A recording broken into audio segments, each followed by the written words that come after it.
Joe and the Magic Snowman.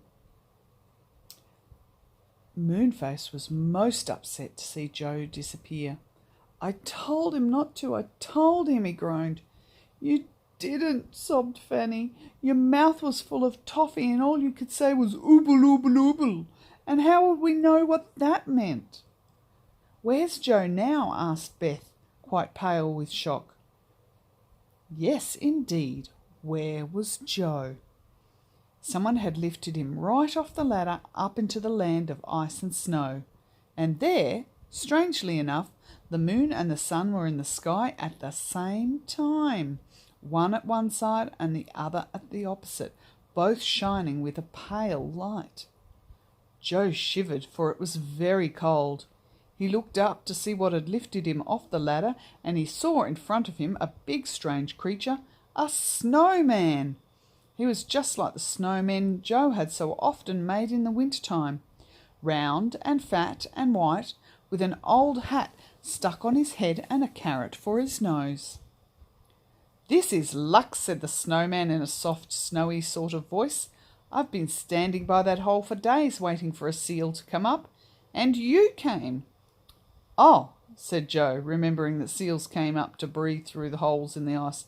"That wasn't a water hole, that was the hole that led down the faraway tree. I want to go back, please."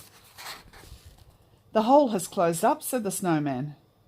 Joe looked, and to his great dismay he saw a thick layer of ice had formed over the hole, so thick that he knew perfectly well he could never break through it.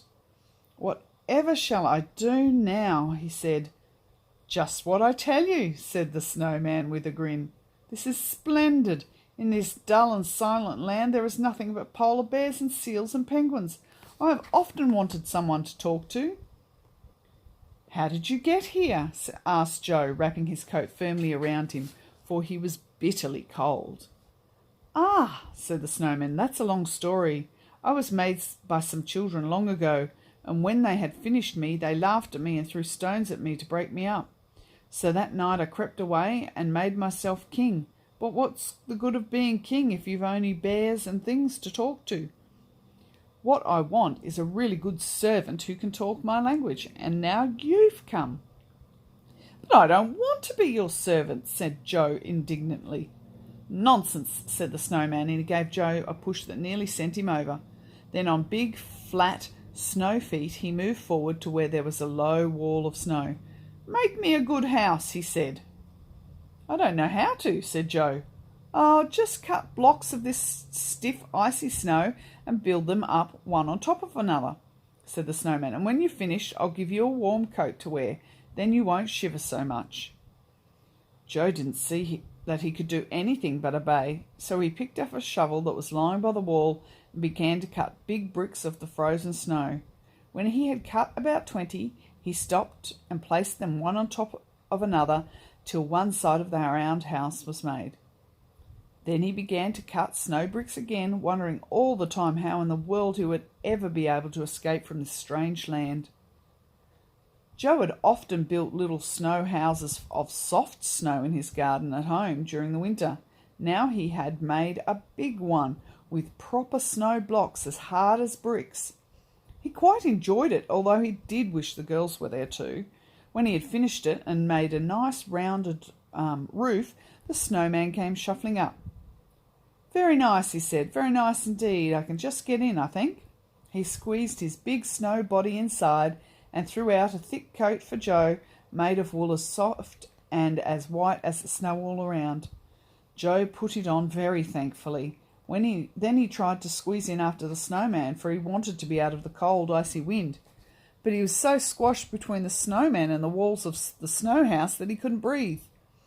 "Don't push so," said the snowman disagreeably. "Move up." "I can't," gasped poor Joe. He felt quite certain he would be pushed right out of the snow hut through a hole in the wall. Just then came a curious grunt at the doorway. The snowman called out at once, "Is that you, Furry? Take this boy to your home under the ice. He's a nuisance here. He keeps squashing me." Joe looked up to see who Furry was, and he saw a great white bear looking in. The bear had a stupid but kind look on his face. "Oof," said the bear, and pulled Joe out into the open air. Joe knew that it was no good use to struggle. Nobody could get away from a bear as big as that. But the bear was certainly very kindly. "Oomph," he said to Joe with a loud grunting noise. "I don't know what you mean," said Joe. The bear said no more. He just took Joe along with him, half carrying the little boy, for Joe found the way very, very slippery indeed. They came to a hole that led under the ice and snow. The bear pushed Joe down it, and to Joe's enormous surprise, he found there was a big room underneath with 5 bears there, big and little.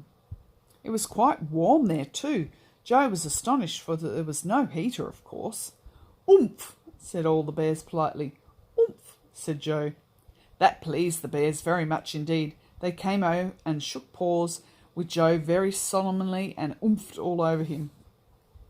Joe liked the look of the bears much more than he liked the look of the snowman. He thought perhaps they might help him escape from this silly land of ice and snow. "Could you tell me the way back to the faraway tree?" he asked the bears politely and clearly. The bears looked at one another and then oomphed at Joe. It was quite clear that they didn't understand a word he said. "Never mind," said Joe with a sigh, and made up his mind to put up with things till he could see a way to escape. The snowman was a great nuisance.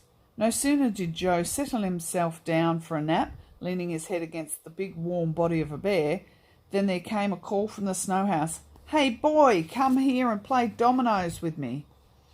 So Joe had to go and play dominoes, and as the snowman wouldn't let him come into the house because he said he was squished, Joe had to sit at the doorway and play, and he nearly froze to bits. Then another time, just as he was eating a nice bit of fried fish that one of the bears had kindly cooked for him, the snowman shouted to him to come and make him a window in his house.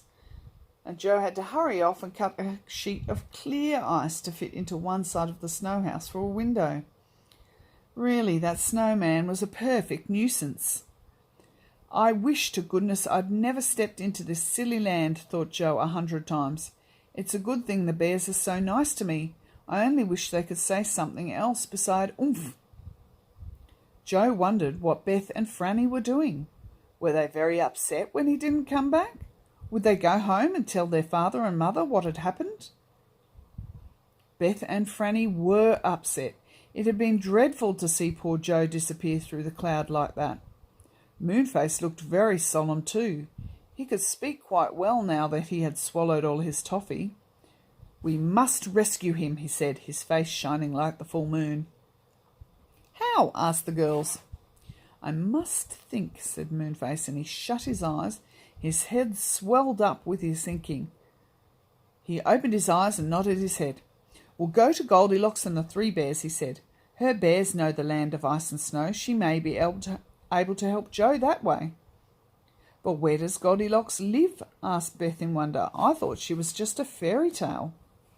"Good gracious, no," said Moonface. "Come on, we'll have to catch the train." "What train?" asked Franny in astonishment. "Oh, wait and see," said Moonface. "Hurry now, go down the slippery slip and wait for me at the bottom."